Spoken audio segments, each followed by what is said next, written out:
All, this is Ranu Khandelwal. Welcome to my channel Swadhyay Classroom. Today we will start a new chapter for class 7 geography section, chapter 4 air. Air जैसा कि हम जानते हैं, air का मतलब होता है हवा, जो हमारे चारों ओर हमारे आसपास के एरिया में जो फैली हुई है उसे हम क्या कहते हैं, air. Our earth is surrounded by a huge blanket of air called atmosphere. हमारा जो अर्थ है वो एक ह्यूज ब्लैंकेट से चारों ओर से सराउंडेड है, उसके चारों तरफ एक ह्यूज ब्लैंकेट है और जिसे हम क्या कहते हैं, एटमॉस्फेयर.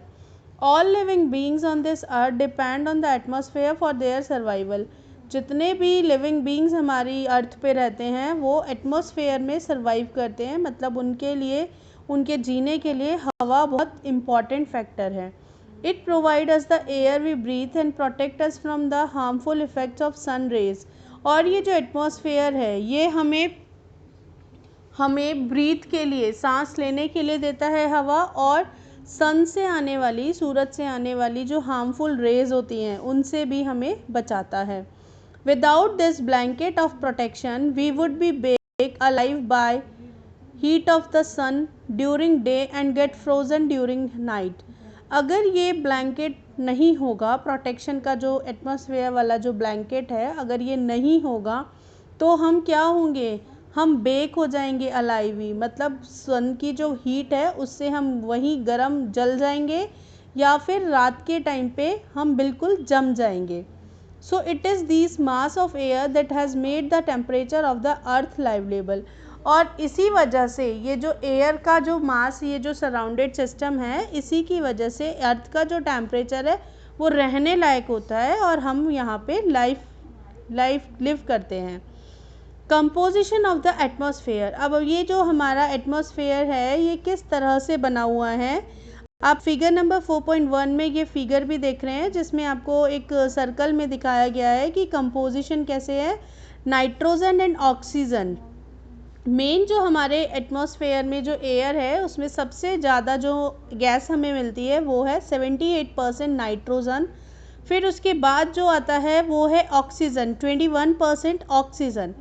अदर गैसेस जो हैं जिसमें carbon dioxide, organ and other gases, ये सब बहुत ही कम रेशो में हमें मिलती हैं और ये डायग्राम आपको अपनी नोटबुक में भी ड्रॉ करना है. Do you know that the air we take in while breathing is actually a mixture of many gases? आप जानते हैं कि जो एयर हम लोग ब्रीथ करते हैं वो बहुत सारी गैसेस का मिक्सचर है. Nitrogen and oxygen are two gases which make up the bulk of the atmosphere. Nitrogen और ऑक्सीजन एक दो गैसेस हैं जो सबसे ज़्यादा हमें एटमॉस्फेयर में पाई जाती हैं.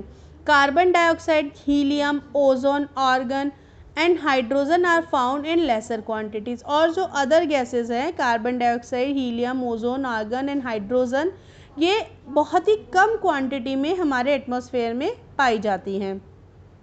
Apart from these gases tiny dust particles are also present in the air. और इन गैसेस के अलावा कुछ टाइनी, छोटे छोटे, बहुत ही बारीक धूल के कण, डस्ट पार्टिकल्स का मतलब होता है धूल के कण, आपके एयर में पाए जाते हैं. The pie chart gives you the percentage of different constituents of air in figure number 4.1. ये जो 4.1 है इसमें एक पाई चार्ट दिया गया है जिससे बताया जा रहा है कि अलग अलग एयर की जो कॉन्स्टिट्यूएंट्स हैं वो कितने परसेंट एयर में हैं. Nitrogen is the most plentiful gas in the air. सबसे ज़्यादा हमारे जो एयर में पाई जाती है वो गैस है nitrogen. When we inhale we take some amount of nitrogen into our lungs and exhale it. जब हम इनहेल करते हैं तो कुछ अमाउंट ऑफ नाइट्रोजन हमारी बॉडी के अंदर जाता है, हमारे लंग्स तक जाता है और हम उसे एक्सहेल भी करते हैं. But plants need nitrogen for their survival. लेकिन जो पेड़ पौधे हैं उन्हें नाइट्रोजन उनकी सर्वाइवल के लिए चाहिए. They can not take the nitrogen directly from the air. जो प्लांट्स हैं वो नाइट्रोजन डायरेक्टली नहीं ले सकते एयर से.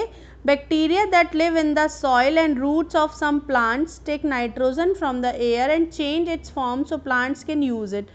जो भी बैक्टीरियाज, जो प्लांट में बैक्टीरिया होते हैं वो वहाँ पे रहते हैं प्लांट्स में, उसमें सर्वाइव करते हैं।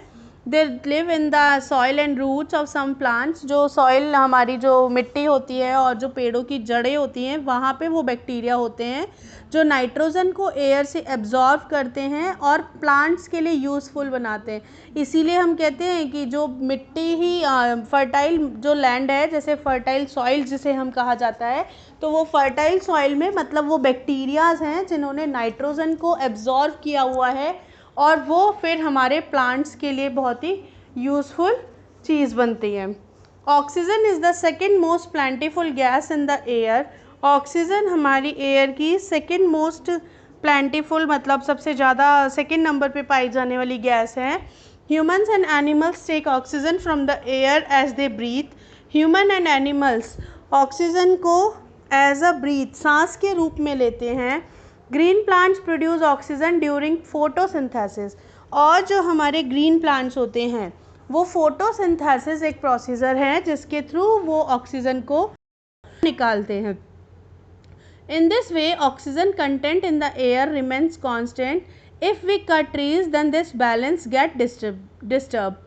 इसी वजह से मतलब ह्यूमन बींग्स एंड एनिमल्स तो इनहेल करते हैं एंड प्लांट्स एक तरह से ऑक्सीजन को प्रोड्यूस करते हैं, तो ये दोनों चीज़ें हमारे इन्वायरमेंट में ऑक्सीजन के लेवल को बैलेंस करते हैं। लेकिन अगर हम ऑक्सीजन सारे हमारे जितने भी ट्रीज़ हैं उन्हें काट देंगे तो हमारे इन्वायरमेंट में ऑक्सीजन का जो बैलेंस है वो डिस्टर्ब हो जाएगा। Carbon dioxide is another important gas. Carbon dioxide भी हमारे एक एटमॉस्फेयर की जो गैस है वो हमारे लिए एक इम्पॉर्टेंट है। Green plant use carbon dioxide to make their food and release oxygen. Green plants जो आपके होते हैं ये क्या करते हैं, कार्बन डाइऑक्साइड को एब्जॉर्ब करते हैं और through the process of photosynthesis ये इनके फूड बनाने के काम आता है। तो प्लांट्स का फूड बनता है फोटोसिंथेसिस प्रोसेस में कार्बन डाइऑक्साइड की मदद से और ऑक्सीजन को वो रिलीज़ कर देते हैं। ह्यूमन्स एंड और एनिमल्स रिलीज कार्बन डाइऑक्साइड और ह्यूमन एंड एनिमल्स क्या करते हैं, इनहेल करते हैं ऑक्सीजन को और एक्सहेल कर देते हैं कार्बन डाइऑक्साइड को। The amount of carbon dioxide released by human or animal seems to be equal to the amount used by the plants which make a perfect balance।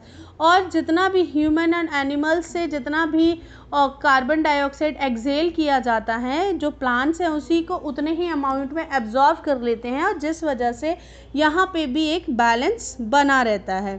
However, the balance is upset by burning of fuels such as coal and oil. और ये जो हमारा carbon dioxide का balance है ये गड़बड़ कब होता है, जब हम क्या करते हैं, बर्निंग ऑफ फ्यूल्स, बहुत आग कहीं पे फ्यूल्स जलाते हैं हमारे जिसे हम पॉल्यूशन कहते हैं, या फिर कोल कोयला और ऑयल, इन सब से जो पॉल्यूशन जो धुआं होता है उस वजह से ये जो बैलेंस है हमारा ये एटमॉस्फेयर का गड़बड़ हो जाता है। They add billions of tons of carbon dioxide into the atmosphere each year।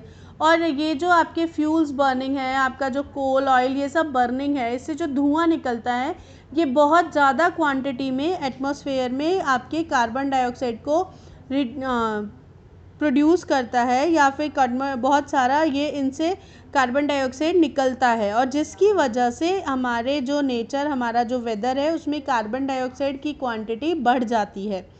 As a result, the increased volume of carbon dioxide is affecting the Earth's weather and climate। और इसी का रिजल्ट होता है कि हमारे जो अर्थ का वेदर एंड क्लाइमेट है वो चेंज होता रहता है। यहाँ पे कुछ एग्जाम्पल्स भी दिए हुए हैं कि हमारे जिसे हम ग्लोबल वार्मिंग कहते हैं, जो उसे ग्लोबल वार्मिंग की वजह से हमारे ग्लेशियर्स पिघल रहे हैं, तो वो ग्लोबल वार्मिंग क्यों हो रहा है, क्योंकि पॉल्यूशन बढ़ रहा है और पॉल्यूशन बढ़ रहा है दैट मीन्स कार्बन डाइऑक्साइड की मात्रा ज़्यादा होती जा रही है। तो हमें अब इसके लिए कुछ चैलेंजेस हैं और आगे हम इसकी स्टडी करते हैं। तो इसके लिए आपको ये स्ट्रक्चर ऑफ एटमॉस्फेयर पढ़ना होगा। उससे पहले आप लोग ये डायग्राम लेयर ऑफ एटमॉस्फेयर अपनी बुक में नोटबुक में बनाएंगे। So that's all for today class. I hope you all understand it. If any query occurs, please message me or comment me in comment section. Thank you. Have a nice day.